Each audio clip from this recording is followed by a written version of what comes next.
గుజరాత్లోని అహ్మదాబాద్ నుంచి లండన్కు బయలుదేరిన ఎయిర్ ఇండియా బోయింగ్ 787 నుంచి 8 వరకు డ్రీమ్లైనర్ విమానం గురువారం కుప్పకూలి మంటల్లో దగ్ధమైంది.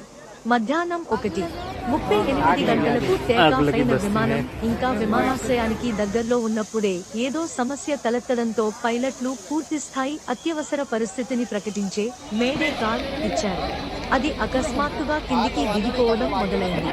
పైలట్లతో సంప్రదించడానికి గగనతల రద్దీ నియంత్రణ ఏటీసీ విభాగం ప్రయత్నించినప్పటికీ స్పందన రాలేదు.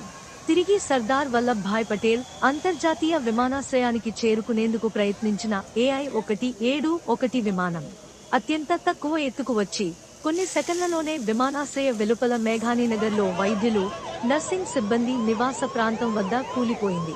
అగ్నిగోళాన్ని తలపించేలా మంటలు చెలరేగాయి. దట్టమైన నల్లని పొగలు అలుముకున్నాయి. దుర్ఘటన జరిగినప్పుడు విమానంలో 230 మంది ప్రయాణికులు, 2 పైలట్లు సహా 12 మంది సిబ్బంది ఉన్నారు. వీరిలో ఒక్క ప్రయాణికుడు గాయాలతో బయటపడగా మిగిలిన వారంతా ప్రాణాలు కోల్పోయారు. మృతుల్లో గుజరాత్ మాజీ ముఖ్యమంత్రి విజయ్ రూపాణీ 68 కూడా ఉన్నారు. లండన్లో ఉంటున్న తన కుమార్తెను చూసేందుకు ఆయన వెళ్తున్నప్పుడు ఈ దుర్ఘటన జరిగింది.